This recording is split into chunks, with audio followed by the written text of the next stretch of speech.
Bienvenue dans cette émission spéciale consacrée à la politique de cohésion. Alors que 2018 marque le 30e anniversaire de cette politique, nous allons examiner comment la politique de cohésion a accompagné l'évolution de l'Union européenne ces 3 dernières décennies. En tant que principal outil de solidarité, la politique de cohésion vise à promouvoir et à soutenir le développement global des États membres. Elle vise non seulement les pays les plus pauvres, mais aussi les régions les plus pauvres des pays les plus riches de l'Union. Dans l'ensemble, toutes les régions européennes bénéficient de cette politique. Vous ne le savez peut-être pas, mais la politique de cohésion concerne votre vie quotidienne, notamment en matière d'emploi. Entre 2007 et 2013, cette politique a contribué à soutenir la création d'au moins 1 million d'emplois, alors que l'Union européenne était pourtant en pleine crise économique à ce moment-là. La politique de cohésion a aussi permis d'investir dans la recherche, dans l'innovation, dans les infrastructures de télécommunications ou dans les réseaux de distribution d'eau potable, par exemple. Pour commencer notre discussion, je suis très heureuse d'accueillir la commissaire européenne en charge de la politique régionale. Bonjour Corina Crețu.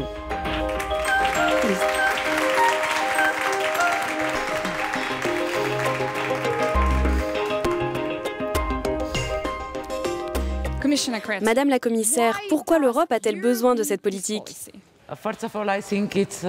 Tout d'abord, je crois que c'est un moment historique pour la politique de cohésion. C'est un moment de fête et aussi un moment pour nous rappeler ce que signifie cette politique de solidarité en termes financiers. Vous venez d'évoquer l'impact de ces projets dans le domaine social et le domaine économique. Je pense que c'est un signal politique très fort. Juste avant l'adoption du prochain budget européen pour l'après-2020, il est important de rappeler que cette politique est la plus visible dans la vie des gens et qu'elle devrait continuer à aider non seulement les régions pauvres, comme vous l'avez dit, mais aussi les régions riches. Car vous le savez bien, il existe encore des poches de pauvreté et de chômage. Nous devons donc être plus forts. Donc, merci beaucoup de nous avoir invités et merci à vous tous d'être ici. Solidar. So thank you very much for inviting us and thank you for all of you for being here. Effectivement, merci à vous tous d'être ici. Je suis ravie à présent d'inviter à ce débat le Premier ministre portugais, António Costa, pour entrer dans le vif du sujet. Hello. Hello. Hello.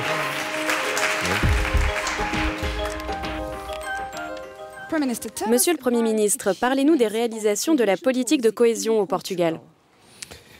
Eh bien, c'est très difficile de résumer en 2 minutes 30 ans de politique de cohésion au Portugal. Mais cette politique a produit des résultats concrets, comme sur la mortalité infantile. Quand nous avons rejoint l'Union européenne en 1986, notre taux de mortalité infantile était de 20% au-dessus de la moyenne européenne. Alors qu'aujourd'hui, nous sommes en dessous de cette moyenne. L'écart économique entre les régions les plus riches et les plus pauvres a été réduit de 70%. Et nous avions ce déficit structurel en termes d'éducation dans notre pays, un déficit de formation et de compétences techniques. Nous nous sommes améliorés, et ce en dépit de la crise, de l'austérité. Entre 2004 et 2016, nous sommes parvenus à réduire le taux de décrochage scolaire de 35 à 12,6%. Et la population aujourd'hui, âgée de 30 à 34 ans, ayant eu accès à l'université, est passée de 17,5% à 35%. Cela veut dire que, malgré les difficultés économiques qu'on traverse, et malgré le fait que nous devons encore nous adapter, avec l'euro, avec l'élargissement de l'Union, la politique de cohésion a été cruciale pour transformer le Portugal en un pays plus développé et plus harmonieux. Madame la commissaire, le Portugal est un exemple tout à fait intéressant, n'est-ce pas ? Oui, bien sûr. Je pense que c'est aussi un très bon exemple concernant la manière dont le Portugal utilise les fonds européens. L'une de mes premières visites, lorsque je suis devenue commissaire, c'était au Portugal parce que c'était le seul pays qui utilisait tous les fonds 1 an avant la fin du programme.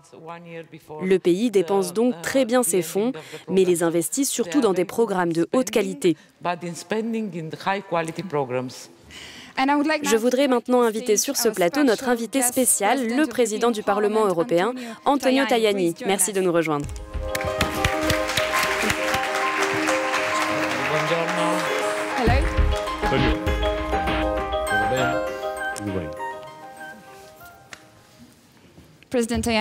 Monsieur le Président, nous venons d'entendre l'exemple du Portugal. Quel est le rôle de la politique de cohésion dans la construction de l'Union européenne?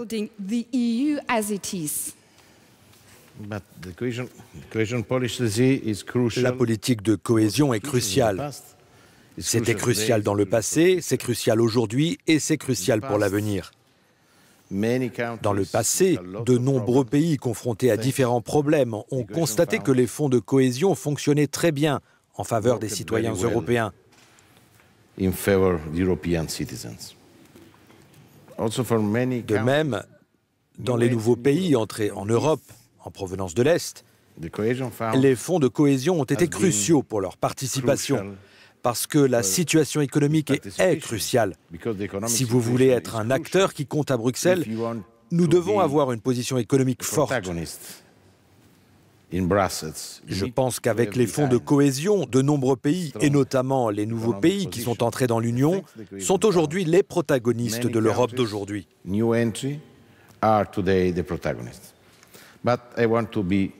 Mais je veux être très clair. Si les fonds de cohésion sont un symbole de solidarité, la solidarité ne signifie pas seulement bénéficier de la solidarité. La solidarité, c'est aussi aider les autres pays quand on a besoin de solidarité dans ces pays.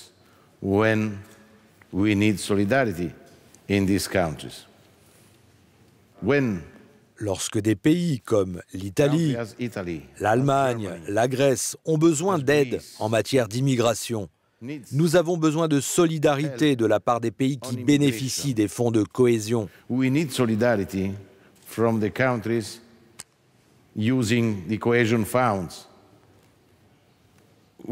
Nous, les Italiens, qui payons beaucoup d'argent pour les fonds de cohésion dans d'autres pays, maintenant, nous avons besoin de solidarité à l'égard des réfugiés.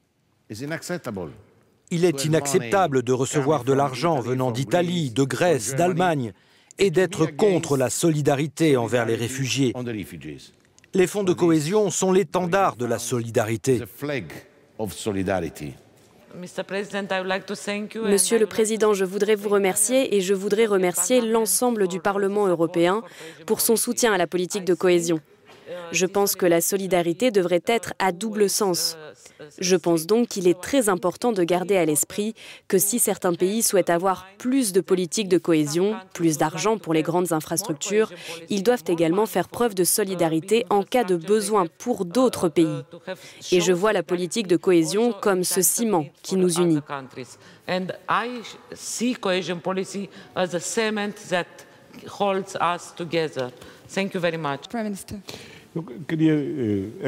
Je voudrais rajouter un mot sur ce qui vient d'être dit par M. Tajani. Les politiques de cohésion ne concernent pas seulement les réformes économiques. Elles sont profondément ancrées au sein des valeurs fondamentales de l'Union européenne. Les politiques de cohésion nous ont permis d'atteindre des villes, des rues dans tous les coins du territoire européen. Elles représentent le lien le plus fort entre l'Union européenne et ses citoyens. À présent, je voudrais vous dire que nous avons un message vidéo du président de la Commission européenne, Jean-Claude Juncker. Jetons un coup d'œil et on poursuit la discussion.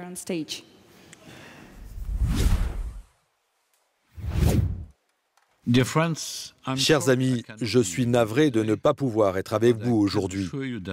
Mais je peux vous assurer qu'avec Corina, vous ainsi que les régions européennes êtes dans de bonnes mains. 2018 est une année charnière pour la politique de cohésion de l'Europe et je le dis pour deux raisons.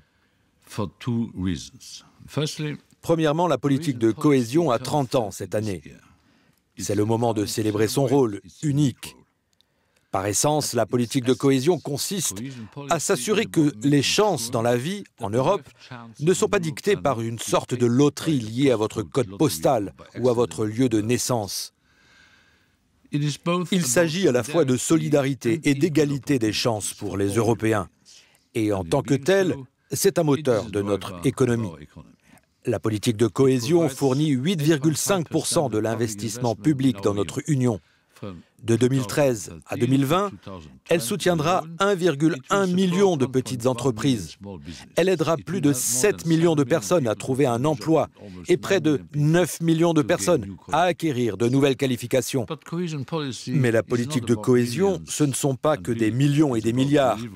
Il s'agit d'être là pour les citoyens européens, là où cela compte, de s'assurer que personne n'est laissé pour compte, d'avoir un impact positif dans la vie des gens. Mais la deuxième raison pour laquelle je dis qu'il s'agit d'une année charnière pour la politique de cohésion est que nous devons décider de la manière dont le nouveau budget européen va évoluer après 2020. Il s'agit d'un exercice hautement politique et pas seulement une question de comptabilité. Il s'agit de choisir le type d'orientation dont nous voulons et de nous doter des ressources dont nous avons besoin pour y parvenir. Le budget doit être ambitieux, flexible, bien sûr, et axé sur des domaines dans lesquels les fonds européens peuvent apporter une véritable valeur ajoutée. Cela signifie que lorsqu'il s'agit des régions, nous devons nous poser des questions difficiles. Voulons-nous maintenir le soutien à tous les pays et à toutes les régions ? Ou bien voulons-nous nous concentrer uniquement sur les régions moins développées où les besoins sont les plus aigus ? Un tel changement peut être bon marché, mais dans la pratique, cela signifierait que de nombreuses régions et de pays comme la Belgique, le Danemark, la France, l'Irlande et d'autres pays perdraient des financements. Chaque option a un prix et des implications pour le budget européen global et pour les économies et les communautés locales. C'est le genre de questions que vous devriez vous poser durant votre débat. Mais quelle que soit l'issue des discussions, la politique de cohésion de l'Europe doit continuer à être à la hauteur de son potentiel, comme elle l'a été au cours des 30 dernières années. C'est ma ferme conviction et mon engagement indéfectible envers vous tous.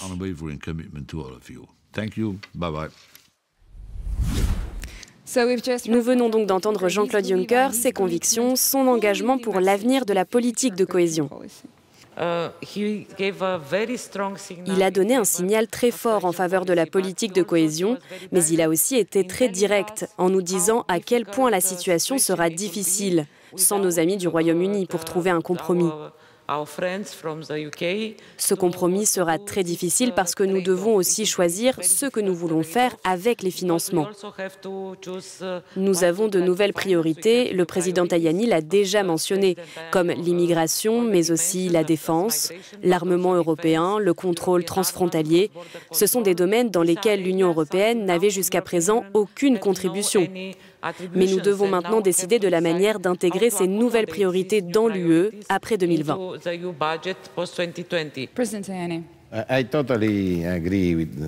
Je suis tout à fait d'accord avec la commissaire Crețu. Sur le choix politique, le 2 mai, la Commission européenne présentera le prochain cadre multinational. Nous devons décider des objectifs politiques. Bien sûr, nous devons travailler contre l'immigration clandestine, en faveur de la sécurité, à l'intérieur comme à l'extérieur de l'Union européenne. Nous devons lutter contre le chômage des jeunes.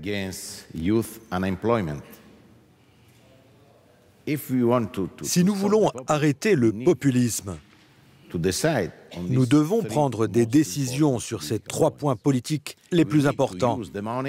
Nous devons utiliser l'argent pour atteindre ces objectifs. Et la politique de cohésion est un instrument pour atteindre ces objectifs. Pour cela, nous devons mettre de l'argent dans la politique de cohésion. Mais nous avons également besoin de règles, car la politique de cohésion n'est pas un cadeau. Moi, je crois dans la politique de cohésion. Il faut la valoriser, il faut la soutenir, mais il faut aussi dire à ceux qui reçoivent l'argent, qu'est-ce qu'il faut faire? Quels sont les buts politiques? Parce que ce n'est pas l'argent privé, c'est l'argent de nos concitoyens européens.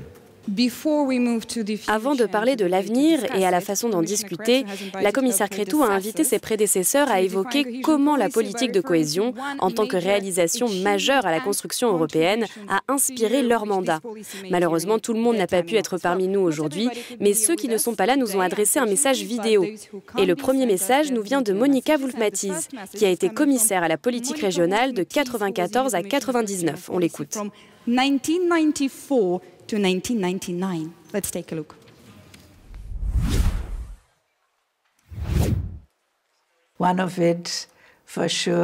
L'une des réalisations a été le brillant sommet de 1999, au cours duquel les États membres se sont mis d'accord sur les perspectives financières pour les années suivantes.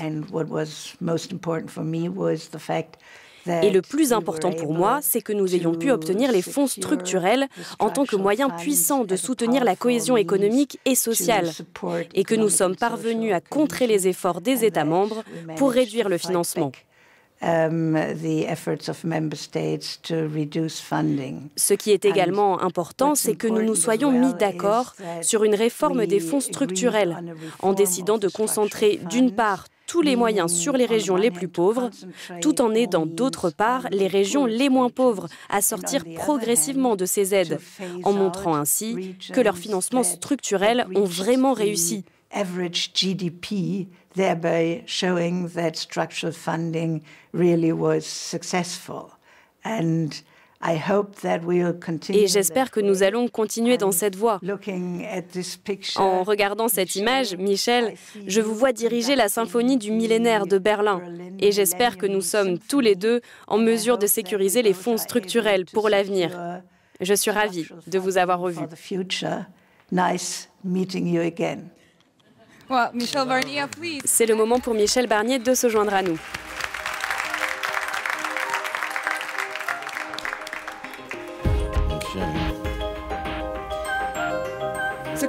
Vous avez été commissaire en charge de la politique régionale et des réformes des institutions européennes de 1999 à 2004.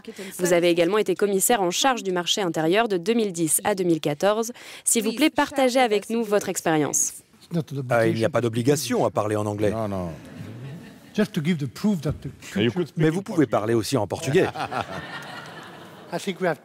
Je crois que nous devons donner la preuve que la diversité culturelle qui est à la base de la politique de cohésion est toujours d'actualité. Donc, je vais passer au français. Il y a une phrase dont je me souviens, dans le premier rapport sur le changement climatique des Nations Unies en 92, on parlait de l'environnement à l'époque, qui était rédigé par l'ancien Premier ministre Gro Harlem Brundtland de Norvège, qui disait « penser globalement, agir localement ». Et derrière cette belle politique, qui est pour moi une des plus belles politiques européennes, celle de la cohésion, il y a à la fois une pensée globale et des actions locales. Dans mon mandat, j'ai eu, comme toi aujourd'hui, à préparer la future perspective budgétaire. Et je rappelle cela parce qu'au nom de cette pensée globale, je me suis battu avec toutes les équipes de la DG Régio, que je remercie rétrospectivement, et le Parlement européen, pour sauvegarder la politique régionale. Et parce qu'à l'époque, dans les années 2000, il y a eu un débat avec des rapports économiques mettant en cause la politique régionale, disant qu'elle n'était pas utile dans toutes les régions, avec l'aide d'associations comme la CRPM et d'autres. On a fait monter des idées. Et l'une des idées, c'était, Antonio, c'était de mettre en cohérence la future politique régionale avec l'agenda de Lisbonne. Et on a qualifié la politique régionale.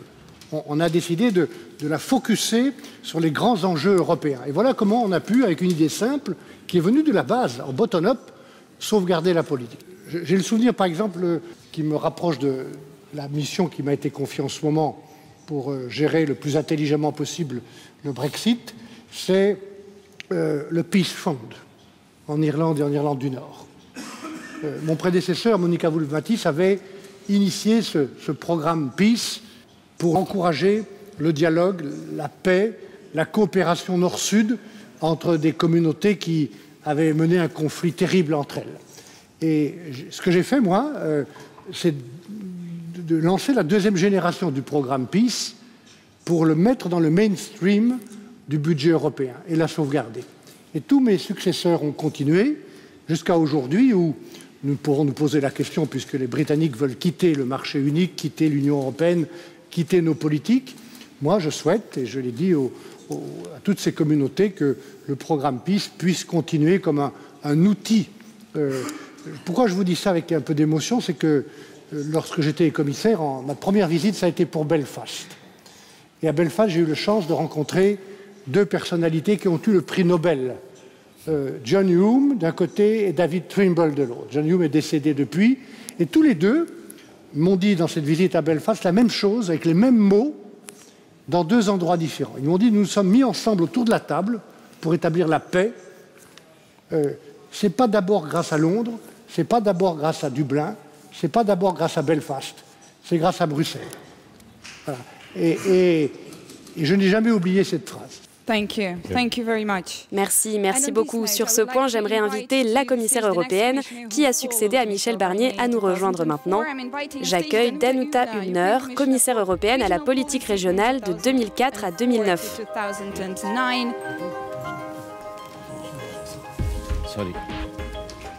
Excusez-moi, mais je dois vous quitter.